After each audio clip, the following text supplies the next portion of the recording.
Welcome to the Deep Dive. Today, we're cutting through the noise, bringing you the sharpest analysis from Monday, July 21st, 2025's Wall Street Journal. Our mission: to give you the critical insights you need to stay ahead, quickly, thoroughly. We've sifted through, well, everything: global markets, corporate moves, even surprising social and cultural shifts. Exactly. We're here to help you connect those dots, understand the why behind the what, and maybe uncover a few of those aha moments along the way. Okay, let's dive right in. Module 1, Economic Currents and Market Dynamics. Where do we stand? Right. So the journal has the numbers: DJIA at 443.14.19, NASDAQ 2895.66, STEO XX600 sitting at 547.0. And for the core indicators, 10-year Treasury yield is 4.432%, oil $67.34, euro 1.1627 Dan, and the yen at 148.83. So the market's active, but what's really striking, I think, is how the U.S. economy seems to, well, shaking off those tariff fears we heard so much about. Remember the predictions: higher prices, spending cuts. The S&P dropped 19% between February and April. That's right. But it didn't quite pan out that way, did it? Consumer sentiment is actually climbing. Retail sales are up, better than forecast. And the stock market hitting records. Inflation expectations have eased quite a bit, too. How much have they eased? Down from 6.6% back in April to 4.4% in July, so a significant drop. Though we are starting to see some specific price bumps on tariff-sensitive stuff. Think toys, furniture. Okay, so a mixed bag there, but generally resilient. Now, let's unpack something else the journal highlights: this divergence in the tech world's Magnificent Seven. What's causing that split? One word, really: AI, artificial intelligence, NVIDIA. This is the clear frontrunner, the chip giant. Their stock has, what, tripled in 2 years? Tripled. Yeah, made them the world's first $4 trillion company. Their AI chips are just essential right now. Wow. But then you look at others like Apple, Tesla, Alphabet. They're finding it harder to really impress the market with their AI efforts. One analyst had a pretty sharp take on Apple. Oh, yeah. Said it's like they're on a park bench eating an apple, watching the AI revolution go by on the highway. Ouch. That's quite the image. So this raises a big question as earnings season approaches. How are these companies actually positioned? Well, look, the group as a whole, the Magnificent Seven, they're expected to post 14% year-over-year net income growth. 14% growth? That's huge compared Exactly, to compared to the rest of the S&P 500, which is actually expected to decline by 3%. the stark contrast. It really is. It shows where the growth is concentrated. But interestingly, when you look at valuation, only Alphabet is trading below the group's average of 25 times expected earnings. So Alphabet might be seen as, what, relatively cheaper? Or maybe just less hyped on the AI front? Could be either or both. Yeah. It's definitely something for investors to watch closely in the earnings reports. Okay, let's pivot. Module 2. Key business and corporate shifts. Chevron made a big move. A very big move. That $53 billion acquisition of Hess gets them into that massive oil project in Guyana. We're talking 1.2 million barrels a day projected by 2027. Transformative, then. Absolutely. The journal calls it making Chevron a premier international oil company. Critically, it pushes their break-even price below $50 a barrel next year. That answers a lot of questions about their future growth. Right. Solidifies things. And speaking of giants, BHP. Record production, but some bumps, too. Yeah, record iron ore and copper. Yeah. Good news there. But they also flagged rising costs and delays at that big potash project in Canada. Plus, they're even thinking about selling their Australian nickel business. Why nickel? Global glut. Too much supply. Prices are down. Shows even the biggest players have to adapt constantly. Mm-hmm. Now, this is interesting: retailers and tariffs. Amazon versus Walmart. Yeah, fascinating strategies here. Amazon raised prices on about 1,200 of its cheapest household goods, some by up to 30%. 30%, while Walmart. Walmart lowered prices on the exact same items. So what's the takeaway for us, for the consumer? It means businesses are starting to pass on those tariff costs one way or another, but they're grappling with how to do it. Do you absorb the cost to keep prices low like Walmart, or pass it on like Amazon? It's a real balancing act. Okay. And then there's this push for cane sugar in Coca-Cola from the former president. Right. That faces a pretty significant hurdle, though. The supply. Exactly. The U.S. only produces about 4 million tons of cane sugar a year, but total sweetener demand is way higher, like 12.5 million tons. The industry heavily relies on high fructose corn syrup. A big shift would hit corn farmers hard, disrupt the whole supply chain. It's complex. Seems unlikely, then. Okay, another potential flashpoint. Private equity and 401ks. Lawyers are sounding alarms. They are. Attorneys who specialize in excessive plan fees see lawsuits coming. They've seen big payouts before, over $556 million in settlements, just in 2023 and 2024 in related cases. Is it even legal? Well, a recent Intel case win did set some precedent that it can be legal, but it's not, blanket immunity. The advice to companies is proceed with caution. Private equity often means high fees, it's illiquid, it's not very transparent, big risks for typical retirement savers. Got it. Caution advised.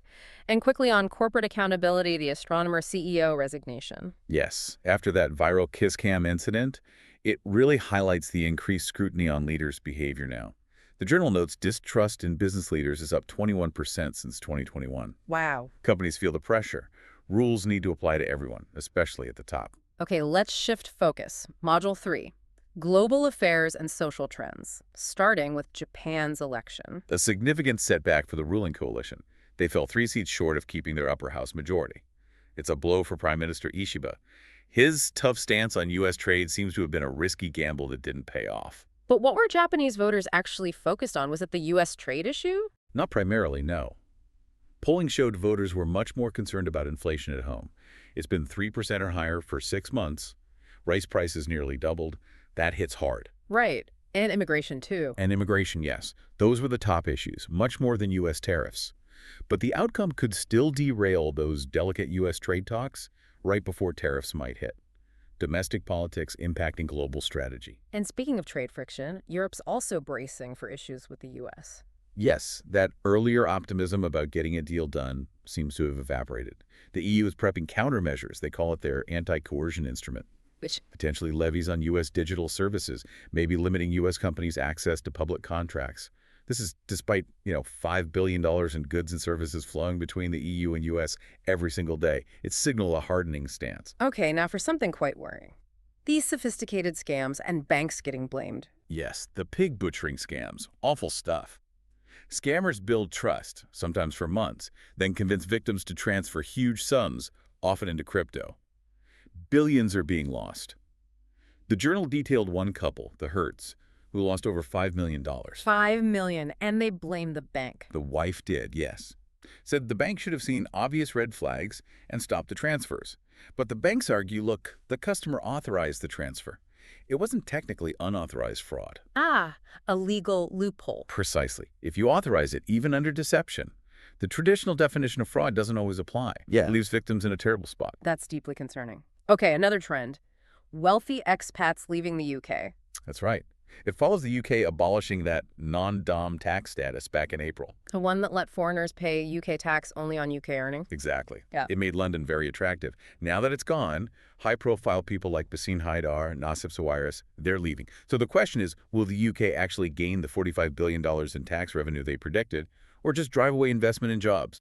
London property sales over $10 million dropped 37% in Q1. So maybe not the intended effect so far. Interesting. Domestically, ICE is rapidly building tent camps. Yes, fueled by a massive budget increase from Congress, $74 billion through 2029. The goal is 100,000 detention beds by year-end, up from 40,000. They're using these temporary, hardened, soft-sided facilities. Like tents. Essentially, yes. Big tent cities, like a 5,000-bed one planned at Fort Bliss. This is happening despite some internal safety warnings about these structures. And what about migration patterns within the U.S.? Any shifts? A notable one in Atlanta. For the first time in 30 years, Metro Atlanta actually lost domestic migrants last year. Really? What? High costs, bad traffic seem to be the main drivers. People are moving to smaller, cheaper cities like Chattanooga or Greenville, a potential shift away from megacities. Okay. And finally, on the health beat. Chronic Lyme disease getting more serious study. Yes, finally. The national academies are pushing for more research into what's called post-treatment Lyme disease syndrome, or PTLDS. That's the prolonged fatigue, pain, cognitive issues some people have after treatment. There was debate if it was even real, right? For decades, yes. Now the focus is shifting. Places like MIT are doing deep dives, measuring everything to understand the biology behind it. A welcome development. Absolutely. Okay, let's move to our final module, culture and sports highlights. Some surprising stories here. K-pop's biggest star is Netflix. Yeah, in a way. Their show, K-pop Demon Hunters, features fictional, AI-generated bands, and these fictional bands are topping real charts. It sparked this whole debate, human artists versus AI idols. What's the argument? Well, one producer said you can't manufacture real vulnerability or chemistry. But the AI idols, they never sleep, never get sick, never age, perfectly controllable. A glimpse of the future, maybe. Right. Fascinating. And in London, a new museum experience. The V&A East Storehouse, they call it planned chaos. Instead of just looking at exhibits, you can have these sort of private encounters with items from the collection, like being an archaeologist. What kind of items? Everything from Japanese vases to medieval helmets, the iconic Frankfurt kitchen, even bits of old buildings like Robin Hood Gardens. Sounds very hands-on. Definitely different. Now, sports? The Red Sox turn around after that trade. Incredible story. They trade Rafael Devers, their best hitter. Everyone thought it was madness. I remember the reaction. But since then, they've gone 16-11, become a juggernaut, as the Journal puts it. Ow! Seems to be down to improved team chemistry. Sometimes the whole is greater than the sum of its parts, I guess. A classic sports narrative. And in golf, Scotty Scheffler just keeps winning. Dominance is the word. Cruised to victory in the British Open. That's his second major this season, 4th overall. The key seems to be his putting. He switched to a mallet putter, adopted that claw grip. And it worked. Night and day difference, apparently. People are comparing this run to Tiger Woods in his prime. High praise. Indeed. Yeah. Okay, this next one sounds unique. An app offering free stuff if you're hot. Neon Coat. It connects models and influencers with businesses, restaurants, salons, etc. The deal is free stuff for the influencer, social media posts for the business. And the business pays. They pay Neon Coat a subscription fee to, and this is a quote, fill the room with young, influential, good-looking people. Over 12,500 models, 1,500 businesses using it. Raises some interesting questions about disclosure, FTC guidelines, Yeah, the hot people economy. And finally, a lit at late-night TV. Fading. Seems that way. Stephen Colbert's Late Show viewership is down over 30% in 5 years. Costs over $100 million a year to produce, YouTube, streaming. They've really replaced that traditional late-night appointment viewing. The shared cultural moment is gone. It's much harder in today's fragmented media world. It reflects a broader challenge to creating any kind of mass shared culture. A significant shift. The Journal also touched on a new John Hancock biography. Yes, highlighting his role beyond just the famous signature. He was a wealthy merchant, a key political figure pushing those boycotts against British goods, an economic weapon in the revolution. Underappreciated contributions. Good context. Okay, that brings us to our deep dive questions. Some food for thought for you. Question 1. We're seeing a resilient economy, yet the Magnificent Seven are splitting, and there are real worries about private equity and 401k. What fundamental shifts are redefining investment strategy and risk assessment for investors today? Question 2. We've got Japan's election impacting U.S. trade, Europe bracing for confrontation, plus domestic issues like immigration funding. How do these interlocking geopolitical and internal pressures create both challenges and maybe unexpected outcomes for policymakers and businesses? And question 3. Think about AI entertainment, the Hot People app, sophisticated scams.